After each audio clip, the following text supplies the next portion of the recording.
It's vital for astronauts to learn how and be able to grow their own vegetables as we further explore the solar system. But what would it take to grow a garden in space? Have you seen a floating farm, space farm, or a farm that milks snake venom? Probably not. From milking cows, nurturing chickens, and planting crops, farming has evolved to become more broad, technologically advanced, and economically efficient. Join us as we uncover the 15 strangest farms in the world. Number 15. Crocodile Farm, Thailand. Crocodiles aren't just apex predators, they're also prized for their leather, valued in medicine, rich in protein as meat, and even used as unconventional security guards. In Thailand, it's not strange to see hundreds or thousands of crocodiles all in one place, as it is home to some of the world's biggest crocodile farms.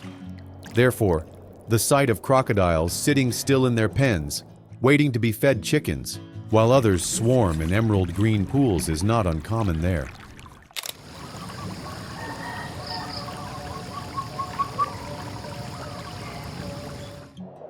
According to the Thai Department of Fisheries, up to 1.2 million crocodiles are kept on more than 1,000 farms in Thailand. 12 miles outside of Bangkok lies Samut Prakarn Crocodile Farm, widely considered to be the world's largest crocodile farm, housing up to 100,000 crocodiles. Siamese and saltwater crocodile farming began in Thailand as early as the 1950s and has grown rapidly ever since.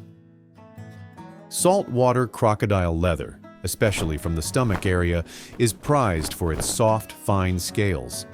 A single skin can fetch up to $300, depending on its width, which determines size and value. You can check the $500,000 Hermes Himalayan Birkin or the Louis Vuitton crocodile collection to see a crocodile's leather working its miracle. The crocodile's meat is a protein-rich delicacy with low-fat content, offering a good source of essential amino acids. It's a popular dish in countries like Thailand, China, and Australia. Apart from providing leather and meat, some people choose to keep crocodiles as unexpected security guards. This method is mostly employed by farmers who use crocodiles to keep intruders away. With their infamous bite force, no intruder should be crazy enough to cross their pen. Beyond the purpose of leather, meat, and security, some believe crocodile bile and oil have traditional medicinal uses in parts of Asia, often made into herbal remedies for asthma, cough, or skin conditions. In the bayous of southwest Louisiana and southeast Texas, researchers have discovered a potential medicinal breakthrough from alligators. However, these claims are not widely supported by modern science. Crocodile farming rakes in up to $9 billion each year. Now tell me that's not the jack of all trades. So, the next time you spot a luxury bag or hear a strange splash on a Thai farm, just remember, it might be a crocodile making big waves and even bigger money. Number 14. Iceberg Farming, Newfoundland. In an age of growing freshwater scarcity, iceberg harvesting comes to the rescue. Believed to be thousands of years old, these ancient icebergs are relics from the last ice age. In the cold heart of Canada lies some of the purest ancient ice in the world, floating off the coast of Newfoundland and Labrador. Over time, glaciers and ice shelves calve, breaking off into the sea and forming icebergs. While about 10 to 50% of these icebergs melt directly in Greenland's fjords, most drift away on powerful ocean currents. Iceberg harvesting is the art of capturing these frozen giants and turning them into drinkable water, using nets, tugboats, winches, and sometimes dynamite. Iceberg harvesters wrestle these chunks and transport them to processing facilities along the shore. These massive ancient chunks of freshwater ice are melted, bottled, and sold as one of the world's purest drinking water. Fishermen turned cowboys are hunting, shooting and lassoing these giant blocks of ice before taking their catch to market. It makes water so pure you've never tasted anything like it. One Canadian water company produces about 50,000 bottles of iceberg water annually. The water is so pure that it has no mineral content or pollutants. The connoisseurs describe it as drinking air. It has to be remineralized to meet the basic drinking water standards. Iceberg harvesters have to identify the icebergs with satellite imaging and drone scouting. Beyond bottled water, the ice itself is sold to elite bars for cocktails or to Dubai for novelty. Icebergs are known for their stunning blue and white hues, and their unique shapes and sizes attract tourists' attention.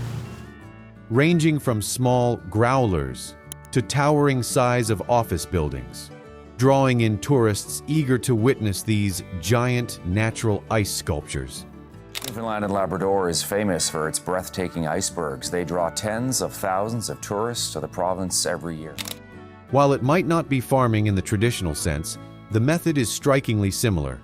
Identify renewable sources, extract them in a controllable way, refine them, package them, and sell them.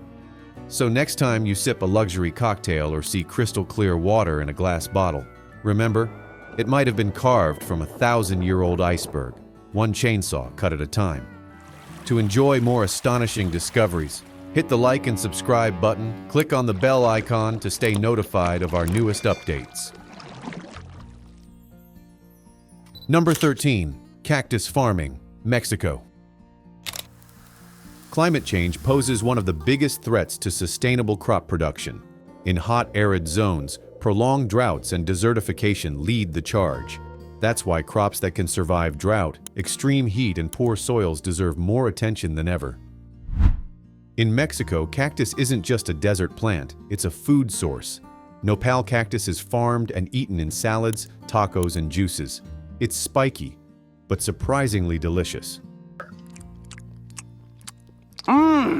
What's that taste like? Wow, that is good. And its farming goes far beyond the plate.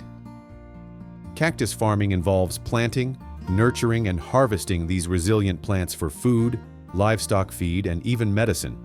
One variety in particular, the prickly pear, is gaining global popularity for its ability to thrive where other crops fail, thanks to its resilience to harsh climates, which makes it ideal for restoring degraded land and surviving where no other crops can. When all else fails, cactus stands strong. Cactus pads are packed with nutrients, fiber, antioxidants, essential vitamins, and plant compounds that support heart, liver, and gut health. Whenever you see a cactus standing tall in the desert, remember, it's not just surviving, it's feeding families, fighting drought, and saving the land. Number 12. Seaweed Farms, China. Who says farming is just soil and sunshine? In China, farmers plunge into the ocean to raise one of the planet's most sustainable crops, seaweed, for food, industry, and environmental restoration. Techniques include line culture, net culture, and raft systems, each suited to different seaweed species and environments. Seaweed farming is one of the most sustainable types of aquaculture. Seaweed farming, it's helping economically empower women living in Kenya's coastlines. Due to overfishing, male fishermen income they're decreasing. Meanwhile, the new activity, it's providing a welcome new source of household income. Scaling seaweed farms boosts carbon capture and produces biomass for everything from biofuels and bioplastics to food and livestock feed. Whether in tanks, coastal ponds, or deep ocean waters, farmers adapt their methods to suit the seaweed species and site conditions. Seaweed as a sustainable crop on a warming planet. As Ben Tracy shows us, it could also be a way to trap harmful carbon emissions that are causing climate change. China is the world's biggest seaweed farming country, contributing more than 50% of global seaweed production. Seaweed farming in China is a large-scale industry that began in the 1950s. And the primary seaweed species cultivated in China include Laminaria japonica, Porphyra, and Gracilaria. Human use of seaweed is known from the Neolithic period. Seaweed is rich in vitamins, minerals, and antioxidants, making it a superfood staple in many Asian diets. Seaweeds not only provide us with nutrients, but they also have environmental benefits like absorbing carbon dioxide and other water pollutants, reducing ocean acidification, and also serving as a shelter to marine life and aiding in rebuilding damaged ecosystems. These ocean crops, apart from being used in cosmetics, food, fertilizers, medicines, or even bioplastics, now have scientists eyeing them. Seaweed, as a promising source of biofuels and green industrial materials. Seaweed is truly one of the ocean's hidden treasures, nourishing us, healing the planet, and fueling the future. Number 11. Bird nest farming, Vietnam. Swiftlets, small birds native to Southeast Asia and the South Pacific, are known for their incredible speed and unique ability to build their nests entirely from saliva. Their nests have a crunchy texture, something between a beehive and a cobweb. Despite their musty scent and feathery appearance, the nests are prized in traditional Chinese medicine for supposed benefits, ranging from boosting immunity to anti-aging. Some even claim they aid in fighting serious illnesses like cancer, though these are not medically confirmed. Scientific studies confirm that bird nests contain essential amino acids and minerals, but no conclusive evidence supports their use as miracle cures. They're about the size of a sparrow, with dark gray feathers and long, narrow wings, often mistaken for bats in flight. In Vietnam's Mekong Delta, a booming cottage industry has emerged, where artificial caves blast bird calls all day to lure swiftlets inside. Yep, even the nests are nested. It's destroyed the region's tourism industry, but some locals have transformed the existing hotels for a different kind of guest. Most bird nest farmers are hesitant to let someone inside their operation for various reasons, among them spooking the birds or fear stealing their techniques. Southeast Asia is the main producer of birds' nests. Indonesia is the biggest player, exporting a greater amount in tons than Malaysia, Thailand, and the Philippines combined. Birds' nest farming requires minimal labor, and demand is virtually endless, driven by China's insatiable appetite for bird nest soup. Bird's nest is currently selling in China for $500 per pound upwards. Next time you find yourself in China, consider trying this rare delicacy. Just be ready to pay a premium for it. Number 10. Camel beauty farming, Saudi Arabia. Just like we cultivate crops, raise animals, and even harvest ice, beauty is also farmed in the most unexpected way. Welcome to Saudi Arabia, where agriculture meets aesthetics. In Saudi Arabia, camel beauty is celebrated with grandeur, most famously through camel beauty contests that attract wealthy enthusiasts from across the region, offering a huge amount of money for the prize winner. Camel beauty contests are popular across the region. The biggest is the King Abdulaziz Festival held outside Riyadh, the Saudi capital, which features 30,000 camels and offers up to $60 million as prize money. With that kind of prize money, you'd think the camels walk with pride, and maybe they do. Judges examine specific features, like the droop of the nose and lips that gracefully cover the teeth, as key standards of camel beauty. But camels aren't just prized for their looks. They're one of the most versatile animals in the desert ecosystem. Camels are desert specialists, used for everything from milk, meat, and wool to racing, plowing, and tourism. Even their dung is repurposed as fuel for cement production, where it's blended with coal to power the cement kilns. Dubai's company Al Nasma pioneered the production of camel milk chocolate 10 years ago, and there are now also manufacturers in the US, Australia, and India. At Hudaybiyah Camel Farm in Al Murshidiyah, visitors can experience Saudi Arabia's camel culture firsthand, from feeding and grooming to learning about their historical significance. The farm showcases the significance of camels in Saudi heritage, providing a unique opportunity to learn about their care, training, and historical importance to the region. Camels are among the world's oldest surviving domestic animals, and what better way to understand them than meeting them face to face? Number 9. Leech Farm, Russia. You might expect to meet a leech while wading through a tropical pond, but what if that leech was attached to you in a spotless hospital room, saving your life? These blood-sucking creatures have been known to save fingers, breasts, and even lives. It's been thousands of years since leeches were first employed for medicinal purposes. Leeches once treated everything from headaches to heart disease, and today, they still play a vital role in surgery and recovery. But how are they farmed? Welcome to the world of hyrudiculture, the farming of leeches, whether in muddy ponds or climate-controlled labs.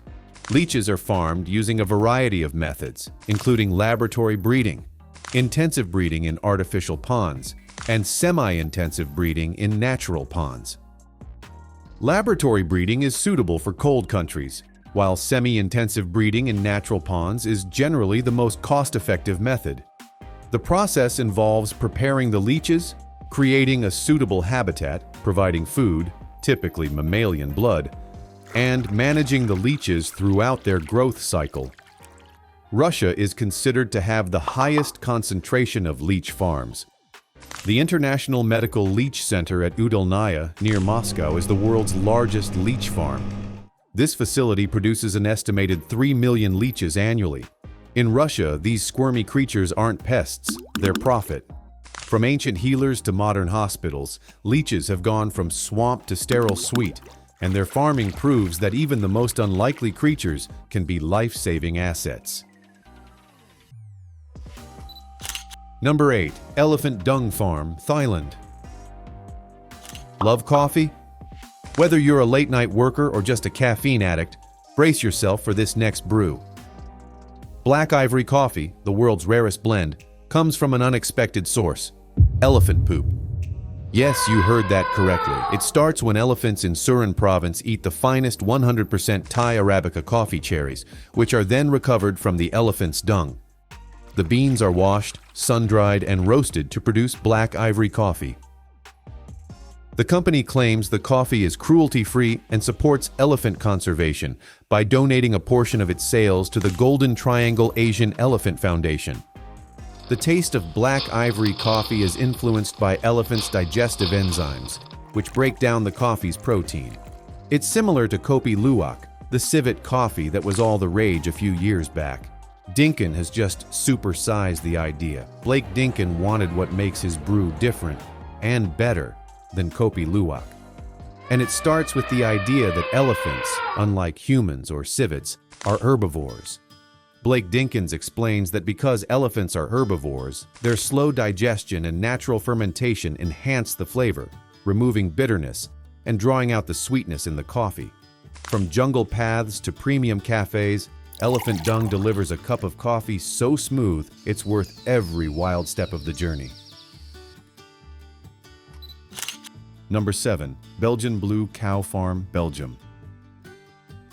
You spend months pumping iron for a six-pack. Meanwhile, this cow is naturally jacked like a Marvel villain. Ever wondered where this beast of a cow comes from? The Belgian Blue was bred in the 1800s by crossing local cattle with British Shorthorns. Honestly speaking, they look like they are straight out of a comic book. Bovine mutated cows. They're famous for double muscling, a rare genetic trait that causes extreme muscle growth. It's not just beefy, it's biologically supercharged. They're not born with all those muscles, but start developing that muscle at 4 to 6 weeks old. An adult Belgian bull can grow taller than a grown man and weigh up to 1,000 pounds.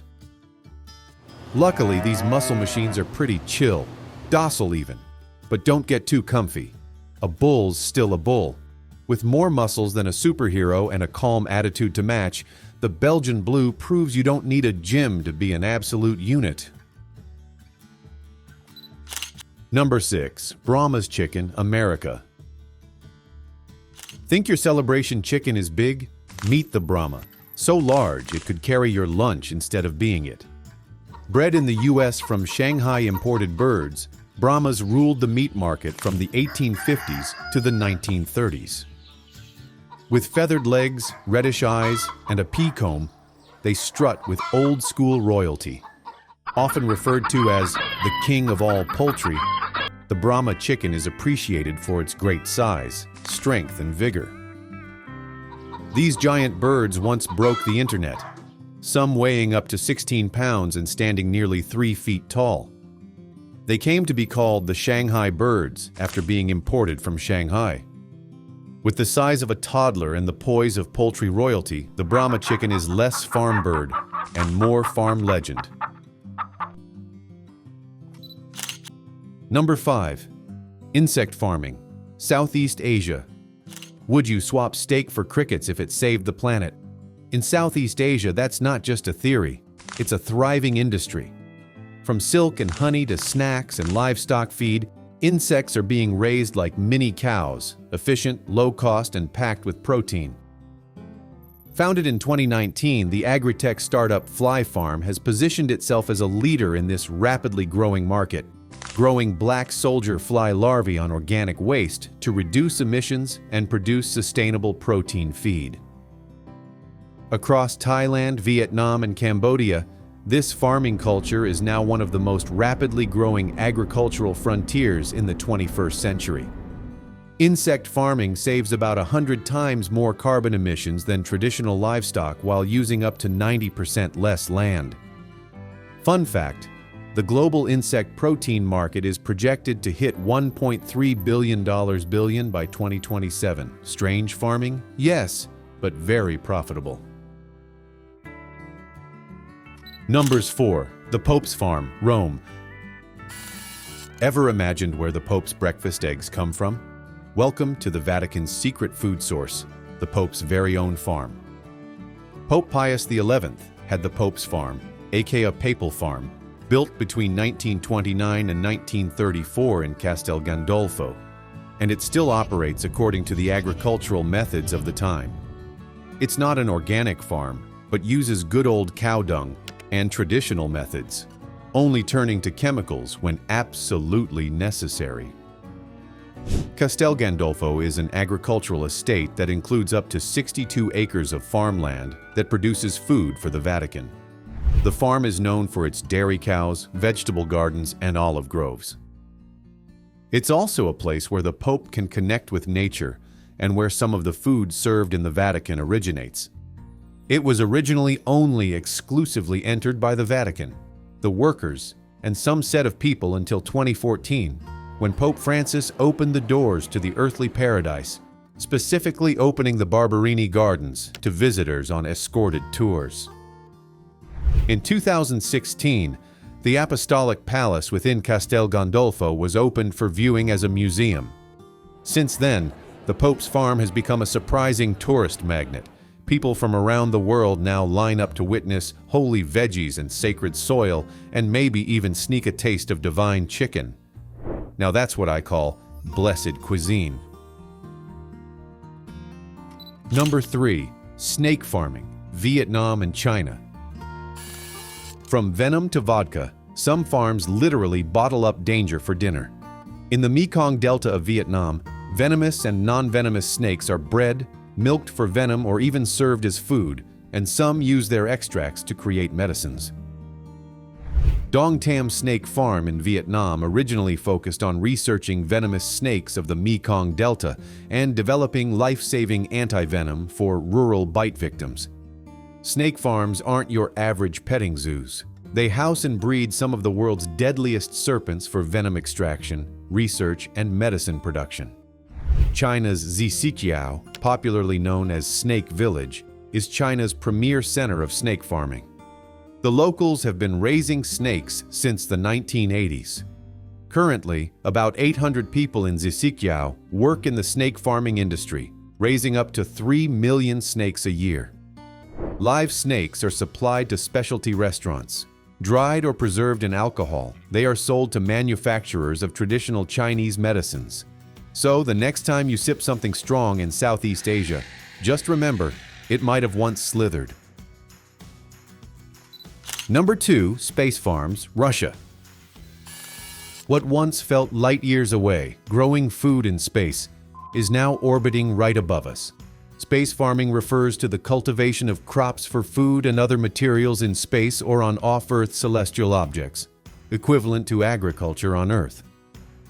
It all started in the 1980s, inside a Soviet facility called BIOS 3, a sealed ecosystem designed to test how humans could live, eat, and breathe in space. While NASA also played a role in developing technologies for growing food in space, The Bios 3 facility in Russia was a significant early step in this field. Astronauts have been growing farms of space for some time, but it wasn't until 2015 they started eating it. Using the vegetable production system, Veggie, on board the International Space Station to produce red romaine lettuce as their first ready-to-eat crops. Everybody recognizes Veggie. Kajal Lindgren, he mentioned how in the sterile environment of the spacecraft, the ISS, how being able to look at plants just was relaxing and reassuring and really enjoyable. The Veggie system uses energy-efficient, heat-free LED lights to simulate sunlight, helping plants grow without a single ray from the sun. Exempting red romaine, Veggie has also produced cabbage, kale, mustard, and other vegetables. With farms now floating among the stars, living on Mars might not be a sci-fi fantasy much longer. Number 1. Floating farms of the Netherlands. The inventions of today's farming culture would leave our ancestors wide-eyed and speechless. When Hurricane Sandy hit in New York in 2012, the entire city was running out of fresh food within days. Relying on thousands of food trucks every day, the food supply chain was shattered when the flooding happened, and trucks could not come into the city anymore. That crisis sparked an idea in the mind of Peter van Wingerden, CEO of Floating Farm Rotterdam. He and his team saw how modern cities were dangerously dependent on distant food sources, and they decided to act. His ambitiousness birthed the floating farm in May 2019, raising dairy cows in Rotterdam, Netherlands. While most urban farms grow vegetables in containers or rooftops, this one raises dairy cows right on water. And it's not just innovative, it's sustainable, transparent, and puts animal welfare at the top of its priorities. According to Peter, with about 40 cows on the farm, they are able to produce 320,000 liters of raw milk every year. They split this into pasteurized milk, pasteurized yogurt, and a little raw milk too. It's allowed in the Netherlands to sell it straight from the farm. In his words, no matter how much rain falls or how high sea levels rise, they can always produce healthy food. The farm-to-table concept isn't easy when you live in a city, but one project in the Netherlands is bringing fresh dairy closer to home by swapping dry land for a floating farm. This isn't just a floating farm, it's a floating future. A future where technology meets necessity and where smart farming rises, literally, to meet the challenges of a changing world. Have you ever come across a strange or innovative farm during a vacation or right in your own neighborhood? Drop it in the comments. Don't forget to like, subscribe, and tap that bell icon to stay updated with more wild discoveries from the world of farming.